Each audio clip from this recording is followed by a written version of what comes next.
وفضل زمانا على زمان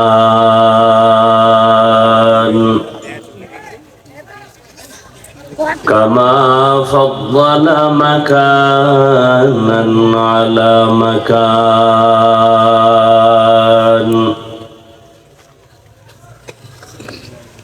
وإنسانا على إنسان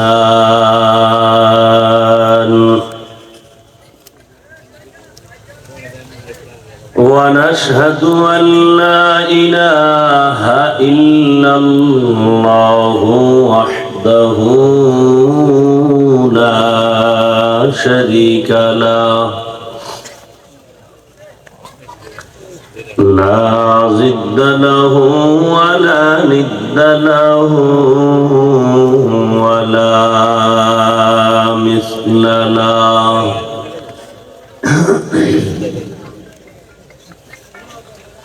ونشهد أن سيدنا وسندنا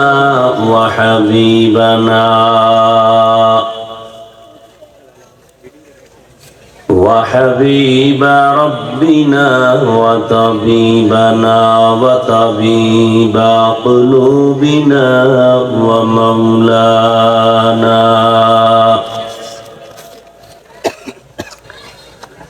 ومولانا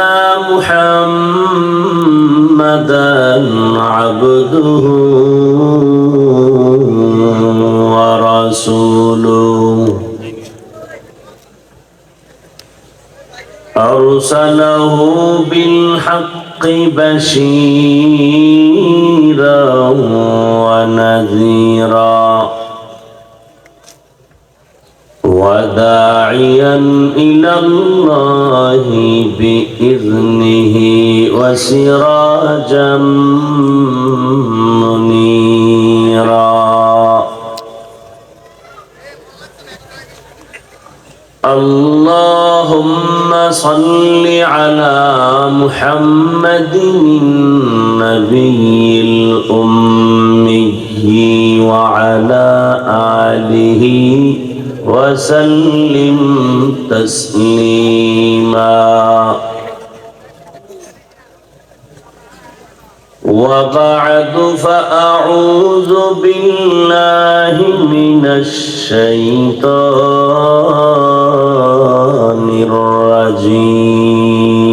الرجيم بسم الله الرحمن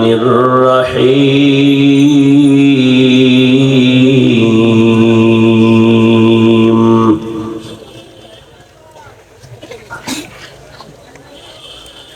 يا أيها الذين آمنوا استعينوا بالصبر والصلاة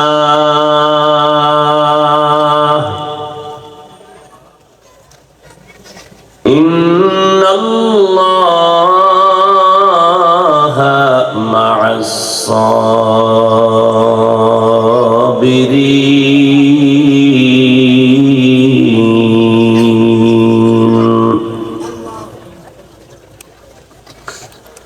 فقال النبي صلى الله عليه وآله وسلم من يرد الله به خيرا يصب منه أو كما قال النبي عليه الصلاة والسلام.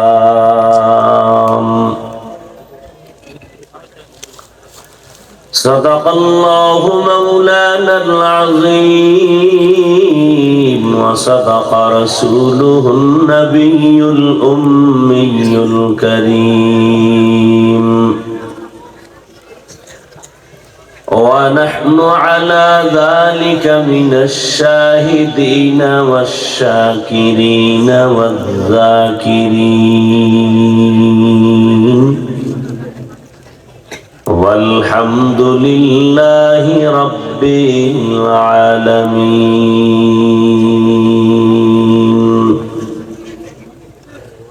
سبحانك لا علم لنا إلا ما علمتنا إنك أنت العليم الحكيم رب اشرح لي صدري ويسر لي أمري واحلل عقدة من لساني يفقه قولي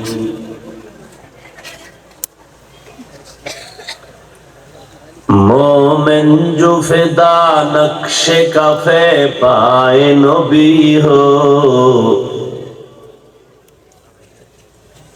मोमिन जो फिदा नक्शे कफे पाए नबी हो ज़ीर कदम आज भी आलम का खजीना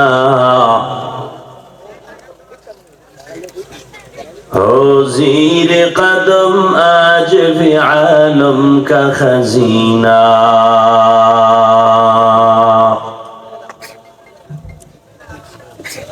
गर सुन्नत नबवी की करे पैरवी उम्मत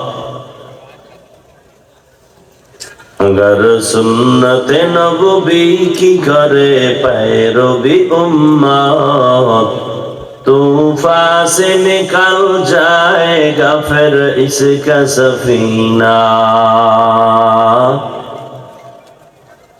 तूफान से निकल जाएगा फिर इसका सफीना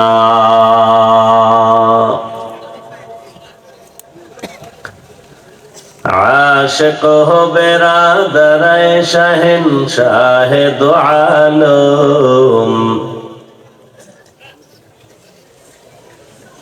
आशिक हो बिरादर शहंशाह दो आलम मिश्को से ज्यादा मुबारक जिसका पसीना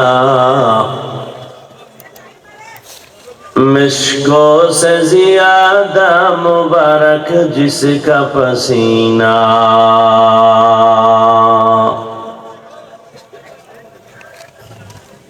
कर दिल में तड़प हो मेरे आका का ज़ियारत कर दिल में तरफ हो मेरे आका का ज़ियारत एक आन में आए नबी दिखला दे मदीना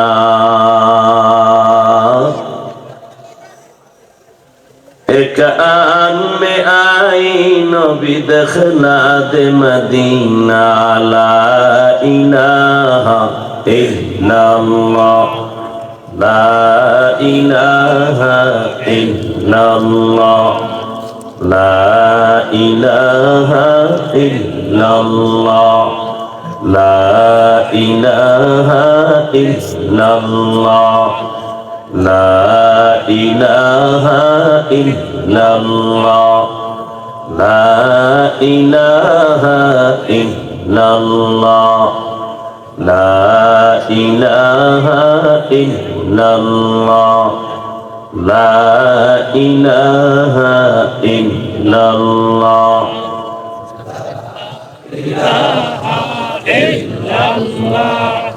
لا إله إلا الله لا إله إلا الله لا إله إلا الله لا إله إلا الله لا إله إلا الله لا إله إلا الله لا إله إلا الله لا إله إلا الله لا إله إلا الله লা ইলাহা ইল্লাল্লাহ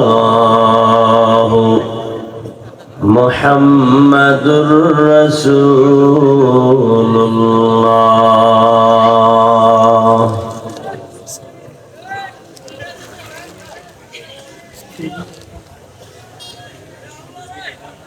জামিয়া ইসলামিয়া খালিকিয়া মাদ্রাসা ও মসজিদ যুব সমাজের যৌথ উদ্যোগে আয়োজিত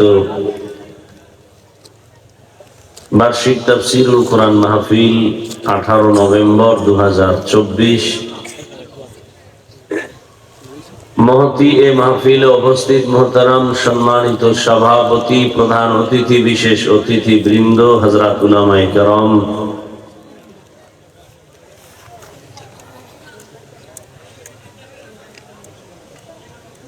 অত্র অঞ্চলের বিভিন্ন স্থান থেকে আগত আল্লাহ পাকের আশিকিন, জাকিরিন, শাকিরিন, মুহিব্বিন, মুরব্বিয়ান এজম, কলিজার টুকরা আমার সমবয়সী যুবক বন্ধুগণ, স্নেহের ছোট ভাই, পর্দার আড়ালে মাইকের আওয়াজ শ্রবণরতা সম্মানিত মা ও বোনেরা,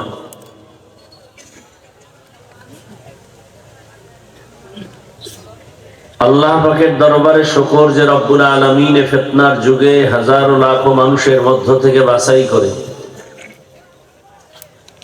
পৃথিবীর শ্রেষ্ঠ মজলিস, উলামায়ে আহলে হকের মজলিস, গুনাহ মাফের মজলিস, তওবা কবুলের মজলিসে দয়াময় আল্লাহ আমাদেরকে কবুল করেছেন, আশা ও বসার তৌফিক দান করেছেন। নেয়ামতের শুকর আদায়ার্থে ঈমানের আওয়াজকে উঁচু করে এক আওয়াজে উচ্চ কণ্ঠে সকলেই কালিমাতুশ শুকর উচ্চারণ করি, জবান খুলে দিল থেকে পড়ি আলহামদুলিল্লাহ।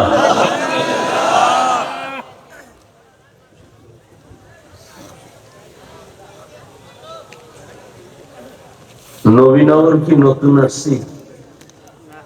হ্যাঁ, এরকম এলোমেলো তো আমি কোথাও দেখি না। এখানে কথা, ওখানে কথা, এগুলো কি?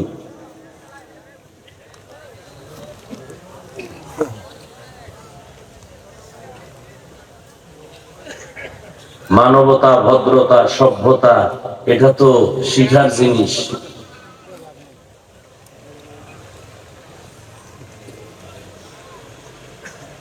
দরুদ ও সালাম সৈয়দুল মুরসালিন রাহমাতুল লিল আলামিন শফিউল মুজনিবিন খাতামুন নবিয়্যিন সৈয়দুস সাকালাইন ইমামুল মুরসালিন শফিউ আযম রাসূল আকরাম রহমতে আলম নবিয়ুল আরব আল আজম হাবিবে কিবরিয়া আশরাফুল আম্বিয়া সৈয়দুল আম্বিয়া শফিউ মাহশর সাকিয়ে কৌসর আকায়ে নামদার মদিনাহ কা তাজদার आफताब नबूवत फख्र मौजूदात सैयदुल मखलूकात हजरत मुहम्मदुर रसूलुल्लाह। সবাই পড়লেন না কেন? দরুদ শরীফ পড়লে গুনাহ হয়, পড়লেন না কেন? জেলাফি নাই, পড়েন সবাই, মোহাব্বত লাগায় আবার পড়েন, গুনাহ হয়েছে। একবার পড়েছেন, 3টা পুরস্কার আল্লাহ দিয়েছেন। প্রথম পুরস্কার 10টা গুনাহ মাফ, দ্বিতীয় পুরস্কার 10টা নেক আমলনামায় যোগ হয়েছে, তৃতীয় পুরস্কার আল্লাহর দরবারে আপনার মর্যাদা 10 গুণ বেড়ে গেছে। ওই যে 10টা গুনাহ মাফ হইল, ওই 10টা গুনাহ কোন ডাস্টবিনে ফেলে রেখেছেন? নবীজি বলেন ওই 10টা গুনাহকেও আল্লাহ নেক দ্বারা পরিবর্তন করে দিয়েছেন। हर के बाशुद आमिले सल्लो मुदाम आतिश दोज़ख शवद बरवाए हाराम।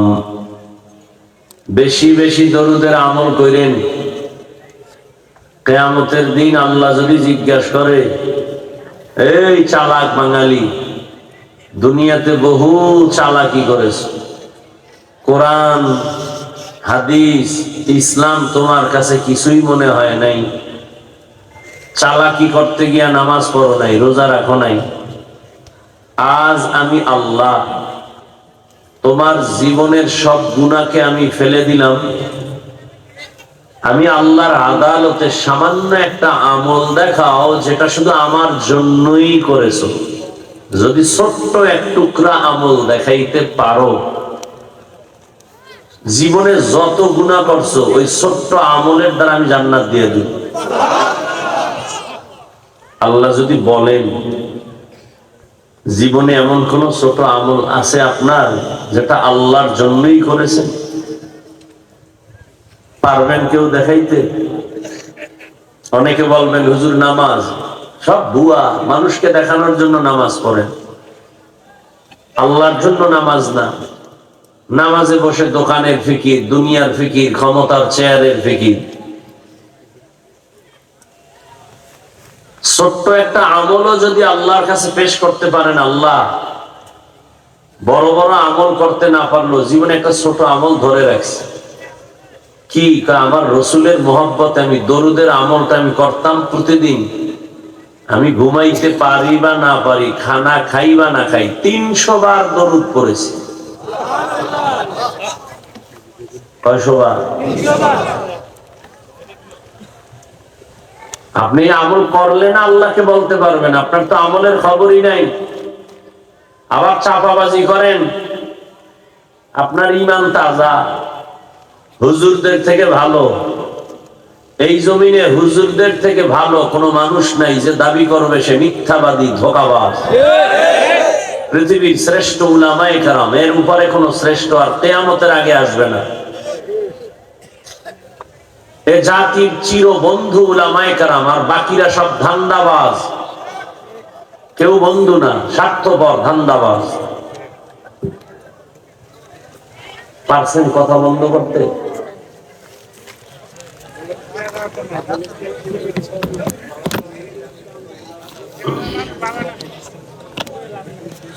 আরেক ওয়াজ চলে না, আকাম একটা বাজাইছেন মহিলা প্যান্ডেলে এনে দিয়ে, কিছু নষ্ট পোলাপান আসে মহিলা প্যান্ডেল তওয়াফ করে, এই ওয়াজ শুনতে আসে না। কারণ বছরে একদিন তো বহু তারিখ থাকে এই মোলাকাতে। মার্কেটে ঘুরবে আর তাজা তাজা কবিরা গুনাহ করবে, এরকম একদল আছে ঘুরতেছে। এই ওয়াজের কিছু না, ঘুরবে ফিরবে, বাস যাওয়ার সময় একটা বেলুন কিনে নিয়ে যাবে, বলবে ওয়াজের থেকে কি নিয়ে এসো? মোনাজাতে বেলুন কবুল করে নিয়ে এসি। কপাল পরা, হাসিয়েন না। আমি তো খুব কষ্ট নিয়ে বলতেছি, দুঃখ নিয়ে বলতেছি। যদি আপনাকে পাও দুইটা ধরলে দিনের পথে আসতেন। এইভাবে একটা দিলের তামান্না নিয়ে কথাগুলো বলতেছি, আমি তো হাসির কথা বলি নাই। যদি বিবেক দিয়া চিন্তা করতেন তো চোখে পানি আসতো যে মুসলমান রসুলের উম্মত হই আমরা এত খারাপ কেন? আল্লাহ হেদায়েত দান করুন। একটা পয়েন্ট বলবো, মনে রাখবেন, কিছু কিছু পয়েন্ট বলবো, ভালো করে স্মরণ রাখবেন। পারলে কালকে কম্পিউটারে লিখে একটা বড় পেস্টুন বানায় বাধাই করে বাসায় রেখে দিবেন। কিছু কিছু কথা বলবেন, লিখে রাখবেন। কোন মানুষ যদি ইসলাম, কোরআন, আল্লাহ, রসুল, আলেমের বিরুদ্ধে যায়, ডিস্টার্ব করে, বেয়াদবি করে, এই প্রত্যেকটা মানুষ মা বাবার অভিশপ্ত সন্তান। একটাও মাতা পিতার আদরের সন্তান, সবগুলো বেয়াদব। এই বাংলাদেশে যত ঝামেলা হচ্ছে শুধু আলেমদের সাথে বেয়াদবির কারণে। কারণ কিয়ামত পর্যন্ত আর নবী আসবেন না, সাহাবায়ে কেরাম আসবেন না, আউলিয়ায়ে কেরাম আসবেন না। কিয়ামত পর্যন্ত এই জাতিকে জান্নাতের পথ দেখাবে একমাত্র উলামায়ে কেরাম। গভীর ষড়যন্ত্র, আন্তর্জাতিক ভাবে সমস্ত বেঈমান এক হয়েছে। মাদ্রাসা বন্ধ করো বলা যাবে না, মসজিদের মাইক বন্ধ করো বলা যাবে না। তো ভিড়া কি করতে হবে? আলেমের দোষ বলা শুরু করো। মানুষের অন্তরে যখন আলেমের প্রতি ঘৃণা আসবে তখন আর আলেমের ওয়াজ শুনবে না। যখন আলেম আর ওয়াজ শুনাইতে পারবে না, মানুষ থাকবে না, তখন ইসলামের বাতি নিভে যাবে। এটা গভীর ষড়যন্ত্র, আলেম থেকে উম্মতকে আলাদা করা। এই জন্য আমি সারা দেশে চ্যালেঞ্জ করে বলি, যারা আলেমদের বিরুদ্ধে ফেসবুকে লেখে মুখে বলে, এরা সবগুলো মা বাবার অভিশপ্ত সন্তান। আল্লাহ যদি কারো উপরে বেজার হন, তার প্রথম নমুনা সে আলেমের বিরোধিতা করবে। এটা প্রথম নমুনা যে আল্লাহ ওর উপরে বেজার। আল্লাহ হেদায়াত দান করুন। এই ওলামায়ে কেরাম এই দেশ এবং জাতিকে যা দিয়েছে আর পৃথিবীর কেউ দেয় নাই। অনেকে বলবেন দিয়েছে, আমি বলবো 5 টাকা দিলে 5,000 টাকা আপনার থেকে নিয়ে গেছে, খবর নাই। আপনি তো মাইকে আওয়াজ শুনে লাভ দিতেছেন, 10 টাকায় যদি লেগে যায় 40 লাখ। বিবেকহীন তো, বিবেক দিয়া ভাবেন নাই যে 40 লাখ লেগে যায়। কার লাগছে? 40 লাখ তো লাগছে ওদের, যারা স্লোগান মানুষকে দিয়া। আমার কপালে লাগে নাই, আমারটা দিয়ে আমারে বুঝ দিছে। 50,000 মানুষের কাছে 10 টাকার লটারি বিক্রি করছে, ওখান থেকে 40 লাখ দেওয়া তো জনগণেরটা জনগণের দিছে, ওর বাপেরটা দিছে, বরং এখান থেকে আরো কোটি টাকা কাঁচাই নিয়ে গেছে। আর আপনি তো চাপাবাজি করতেছেন চায়ের দোকানে ভাইয়া। হুজুরেরা কি দিছে? বড় বড় কথাই কয়। হুজুরেরা যা দিছে আল্লাহর কসম পৃথিবীর কেউ তা দেয় নাই। দুনিয়ার সব ধান্দাবাজ আর চান্দাবাজ, একমাত্র উলামায়ে কেরাম আপনাদের একনিষ্ঠ কলিজার বন্ধু, নিঃস্বার্থ বন্ধু। আর কেউ আপনাদের আপন বন্ধু নাই, সব স্বার্থপর। আমার কথার কাউন্টারে কারো প্রশ্ন থাকলে দাঁড়াও।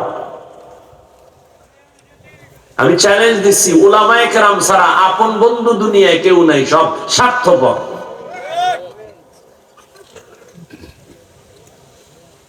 স্বার্থে আঘাত লাগলে শুধু দলের সদস্য পদ কাটে না, কল্লা কেটে দেয়। কি আমেরিকার খবর না সোনার বাংলার খবর? হ্যাঁ, এবার বুঝো রাজনীতি কত ধানে কত চাল।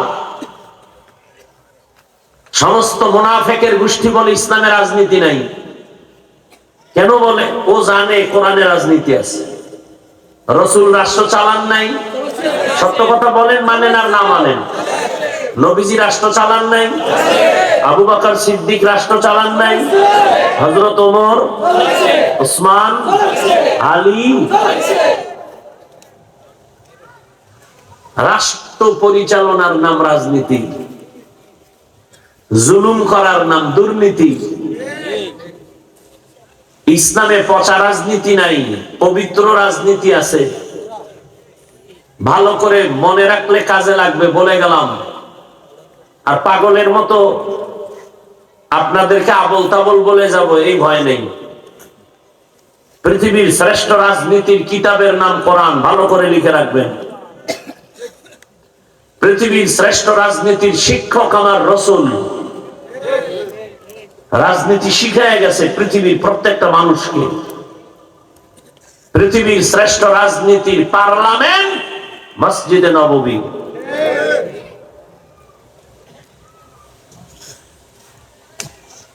ওরা কেন বলে নাই? যদি কোরআনের দা মানে তো চোর চুরি করতে পারবে না, দুর্নীতি করতে পারবে না। এই জন্য ওরা বুঝে না, আকল নষ্ট। তো সারাদিন খায় গাঞ্জা, মদের বোতল লয়ে দৌড়ায়, ওদের আকল নষ্ট। কিন্তু সাইনবোর্ড লাগায় বুদ্ধিজীবী। কি জীবী? আমি বলি জিবি কত, 1 না 4? কহে 1 জিবি ছিল, হ্যাং হয়ে গেছে। আল্লাহ হেদায়াত দান করুন। নবীনগরের মুসলমান নাকে তেল লাগায় ঘুমায়, দেশ স্বাধীন। আর ঢাকার শহরে মা বোনেরা সাংবাদিক সম্মেলন করে, আমগো দেহ ব্যবসার অধিকার ফেরত চাই।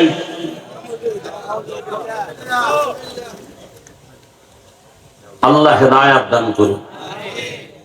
আমি বলেছি, মুসলমানের সন্তান নাকে তেল লাগায় ঘুমাবে সেদিন এদেশের পাড়া মহল্লায় উলামায়ে কেরাম বুক টান করে কোরআনের কথা বলবেন, কোন সুদখোর বেনামাজির অনুমতি লাগবে না যেদিন। এদেশের মুসলমান নাকে তেল লাগায় ঘুমাবে সেদিন এদেশের প্রত্যেকটা মসজিদ আর মাদ্রাসার কমিটির মধ্যে বেনামাজি সুদখোর থাকবে না যেদিন। শিয়ালের হাতে মুরগি দিয়ে খায় 3 দিন আমানত, শিয়াল পণ্ডিত কয় দোয়াও চাই মাফও চাই, জিন্দা কেন মরাও পাইতে না। শিয়ালের হাতে মুরগি দিলে যা হবে, ধর্মের চাবি বেনামাজি সুদখোরের হাতে দিলে তাই হবে।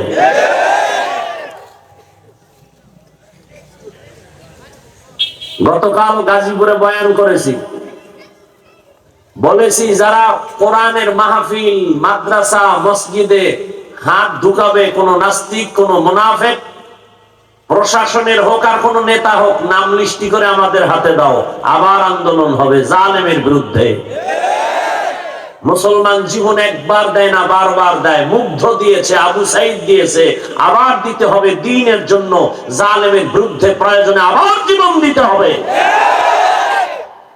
কোন জালেম যদি আলেমের সাথে বেয়াদবি করে, নাম লিস্টি করে পাঠায় দাও ঢাকায়, সমস্ত উলামায়ে কেরাম আবার নামবো। 5 আগস্টের আন্দোলন, ছাত্র জনতার আন্দোলন সফলতা আসেনি যতক্ষণ পর্যন্ত আলেম মাঠে নামে নাই। এগুলো মাথায় রাখো। মুছে তেল লাগায় চাপাবাজি করো না, খবরদার। আমরা আদর্শের রসুলের উম্মত, না হয় কানের পর্দা ফাটায় দেওয়ার শক্তি আমাদের হাতে নাই। তোমার হাত 2টা, আমার একটা কম। তুমি 3 বেলা খাও, আমি 5 বেলা খাই। তোমার গাঞ্জা খায়া শক্তি দুর্বল, আমার ইমানের পাওয়ার আছে আলাদা। সব টুপিওয়ালা ময়দানে নামলে একটা বাতেল মুনাফিক নাস্তিক পালাবারও জায়গা পাবে না। আমরা বেয়াদব না, মানুষের পাও ধরে বয়ান করি, মনে হয় টাকার কেনা গোলাম আমি তোমার। কান্না করে বয়ান করি, এটা গালি দেই না, বারবার মাপ চাই। কষ্ট পাইছেন নি, মাফ করে দিন। দুর্বলতাটাকে তুমি নরম হয়ে কথা বলি মনে করো না দুর্বল। সাপ ছোট হইলেও কিন্তু আঘাত দিলে বিষক্রিয়া অনেক বেশি। সাবধান। এই বাংলাদেশে স্বর্ণাক্ষরে কে লিখবে? আমার সুযোগ থাকলে আমি লেখা দিতাম যে উলামায়ে কেরামকে মাইনাস করে কোন চান্দু এই চেয়ারে বসে থাকতে পারবে না। এটা বাংলাদেশের ইতিহাস। কেউ পারে নাই, পারবে না। আলেমদেরকে মাথায় রেখে যদি কেউ থাকে 100 বছর থাকবে, কেউ তারে টোকা দিবে না। আলেমদের সাথে উল্টা পাল্টা করে 1 সেকেন্ড থাকতে পারবে না কেউ না। আমরা অস্ত্র, আমগো আলেমগো অস্ত্র আছে? আমরা সব ফকির নি, আমরা সব গরিব। আমগো উলামায়ে কেরামের অস্ত্র নাই, 10 তলা বিল্ডিং নাই। খুব খেয়াল করেন কথাগুলো, বাজে কথা বলছি না, খুব খেয়াল করেন। ভুল হলে ধরায় দিয়েন। উলামায়ে কেরামের অস্ত্র নাই, 10 তলা বিল্ডিং নাই, সুইস ব্যাংকে টাকা নাই, কিন্তু সারা পৃথিবীর বেঈমান গুলো আলেমকে ভয় পায়। খালি যদি শুনে হুজুরেরা নামবে, পাওদর্শী কি সমস্যা দিয়ে দেই। কিন্তু আমগো কপাল একটু খারাপ এই জন্য যে আমরা হুজুরেরা 1 প্লেটে খাইতে এখনো পারলাম না। যদি একটু 1 প্লেটে আসতে পারতাম, নাস্তিকরা কথা কওয়ার আগে আমগো অনুমতি নেওয়া লাগবে। আল্লাহ হেদায়েত দান করুন। খুব রাগ করতেছেন, এত বছর রাগ করছেন, আর কত করবেন? আল্লাহ হেদায়েত দান করুন। আপনাদের এলাকায় আসছি, কিছুক্ষণ বয়ান শুনবেননি?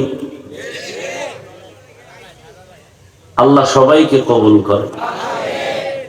আমার ভাই অত্যন্ত চমৎকার আলোচনা করছে, মনে হয় সারা রাত করলেও ভালো লাগে।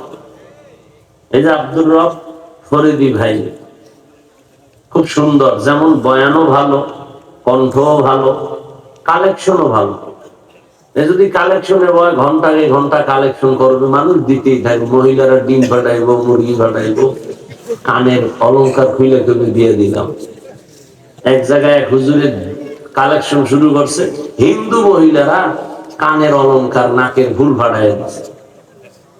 স্বামী বেচারারা টের পাইছে, পরের দিন গিয়া করছে মামলা বক্তার বিরুদ্ধে।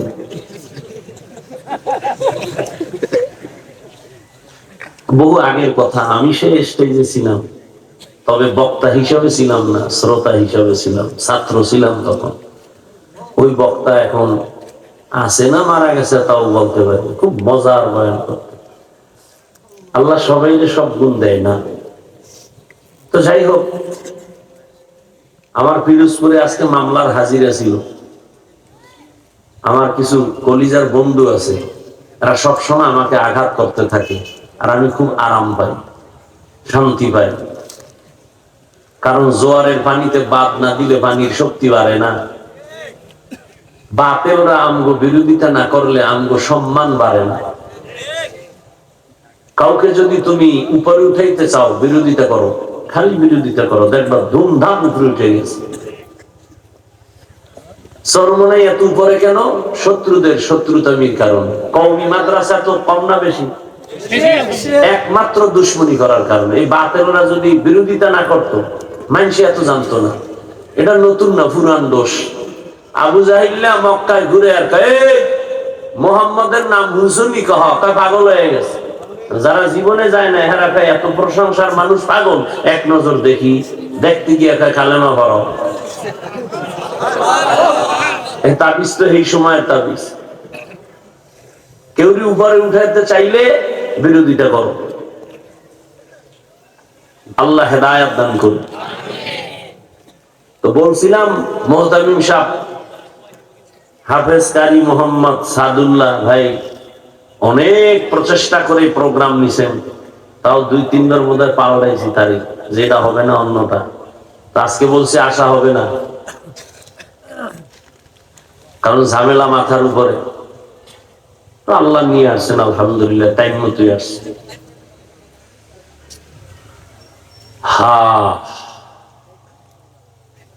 কোরআনে হাকিমের এক টুকরা আয়াত পড়েছি, নবীজির হাদিস পড়েছি। আপনারা দোয়া করলে আর ধৈর্য ধরলে কিছু কথা আয়াত ও হাদিসের আলোকে সহি নিয়তে, সহি তরিকায়, সহি কিছু কথা বলার নিয়ত করতেছি। আল্লাহ তৌফিক দান করেন। তবে ওই যে কইছি, ফাঁকে ফাঁকে 2-1টা কথা বলবো, পয়েন্ট, এটা মনে রাখবেন, পারলে লিখে রাখবেন। বক্তার এলেম আর আমলের বাহাদুরি